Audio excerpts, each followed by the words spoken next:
I don't want to make this one very long because there's a lot of complex issues. I just want to really tap on the surface and some of my thoughts on this. Let me say from the outset, I consider myself conservative on crime. That's very important because the angle that I'm going to take with this video, some people might be led to believe that I don't, understand um, the need for consequences, and I absolutely do. I've always advocated that. But the latest tragedy in South America, I think, does raise once again alarming questions about just how hellish some of the world's prison systems are. So at least 68 inmates have died in the Carabobo prison in the city of Valencia. Not sure the correct pronunciation of that in Venezuela.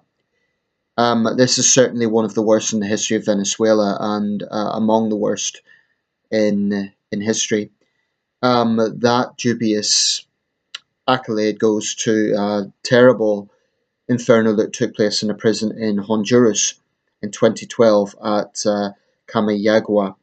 On that occasion, some 361 people perished. It was really a terrible situation.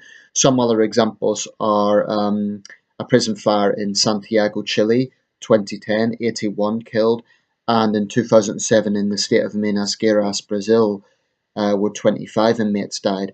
And this is by no means an exhaustive list. Those are just four examples. The Kamayagwa fire, like I say, was the worst, but there have been many, many others that have cost dozens, hundreds of lives altogether. And it is interesting that it is almost always, when we hear about these things, almost always in South or Central America. That's not to say it doesn't happen in other parts of the world. I'm sure there's been examples in Southeast Asia, which also has notoriously overcrowded prisons. Um, there is no simple answer. Could this particular case have been part of the wider issue of the crisis that Venezuela is in, the economic crisis? Very possibly. And yet, I've just watched a Journeyman documentary about 12 minutes long, which shows another prison also in Venezuela, which is the exact opposite insofar as it's borderline luxurious. It has tennis courts, families can freely visit. There's people walking around pretty freely. There's entertainment. There's barbecues. It looks like a total contrast to the sort of hellish prison conditions that were obviously the situation in Valencia. Um, so I don't know why there's that discrepancy. Maybe this is a sort of I was going to say maybe this is, as we would say in the UK, a more low key prison, like a Category C prison. Not sure how it works in Venezuela, but that can't be the case because the journalist interviewed one guy who was like a top gangster. So it's not like a prison for minor offences. What one problem I think you get in a lot of these countries, and this is from an outsider's perspective, people are free to disagree, but it seems to me they throw in everyone together. So you have serial killers and hardened criminal thugs, rapists, people who've killed dozens of people in the same prison with thieves, someone who might be a shoplifter. I think that's incredibly immoral. Clearly, overcrowding is a serious problem. It has been reported in this country as well. We're not perfect, far from it. And the situation in the UK has been described as a tinderbox. My issue in the UK is building more prisons. That's what I would say. I don't believe in locking fewer people up because I believe in this country, most of those, the vast majority of those who are in prison deserve to be there. Um, we get that mantra of no one should be in prison for not paying the TV license. To be honest, I think that's a little bit of hyperbole. I think most people who are in prison do deserve to be there, most of them. Violent people, society has a right to be protected from violent, dangerous people. Something that those of the liberal persuasion will never understand. Just a quick word about crime, incidentally. Those who look to the Nordic model, it's worth looking at the world's homicide rates. Actually, Sweden apparently has a slightly higher homicide rate than the UK. So much for that ultra lenient Swedish model. So that's one extreme. I don't go with it. I do believe that people who hurt society need to face consequences. But, and this is a big but, you would have to be a pretty cold bastard not to look at those scenes of, mothers and wives and daughters crying their eyes out in desperation, knowing that their sons or husbands have burned alive inside. There's different reports as to how this happened. It may have been a riot where inmates lit the fire themselves. That's what the authorities are saying. That might well have been the case. Um, or because of the overcrowding, it could have been an electricity failure, something like that. We don't know. I think probably the explanation of a riot gone wrong is probably right, in which case people will say the inmates have themselves to blame. But I take no pleasure from the thought that they're human beings, even if some of them are rather despicable human beings. We're talking about rapists and violent gangsters. Even those people, if we are, and I'm talking about humanity, I'm not talking about any individual country here. I think that if you treat people like animals, they're going to act like animals. I'm a proponent of tough justice, not of inhumane justice. So I do believe that when you have prisons that are that overcrowded, it is inhumane. And it isn't just that part of the world, you get it in Southeast Asia as well. It's a really grim situation. When you have 20 people in a small prison cell where they're gasping for breath, it really is inhumane. Um, I don't think the answer is release them from prison. If these people have committed serious crimes, they should be in prison. But the answer then is to build more prisons. The problem is in developing countries, you know, housing inmates is not really going to be a priority when the priority is lifting law abiding citizens out of poverty and dealing with pressing issues there. I do think in Venezuela, the wider economic crisis, the utter mismanagement of Chavez and Maduro are a large part to blame.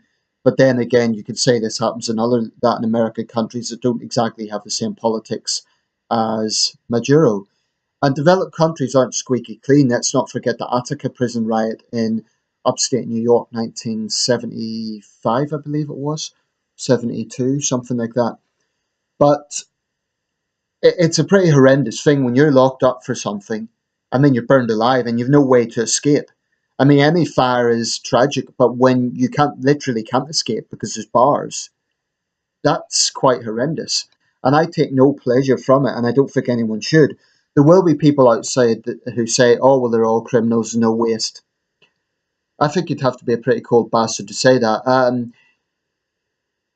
I believe, yeah, if these people are guilty of serious crimes and have been given a fair court process, if they have been found guilty in a court of law with all evidence presented, then yeah, of course they should be punished. I cannot emphasize more. I am not of the sort of oh, let's just sit down with a nice cup of tea. Some of these guys are hardened criminals who have done terrible things. So let's be under no illusions about that. I have no sympathy with, for example, MS-13 gangsters. These are sadistic people who have no compassion for their fellow human beings. But does that mean we take away all compassion from them? Do we treat them like animals? Human rights are for everyone, even for unpleasant criminals. And sadly, this is not going to be the last time we see something like this. It isn't going to help anyone. It's not going to be a deterrent. It's just a horrible situation. So I do think that there needs to be more of a focus on improving the living conditions in these prisons. And I know it isn't a priority in countries which are struggling to, come out of developing status into at least middle income range or developed status. I understand and appreciate it isn't a priority, but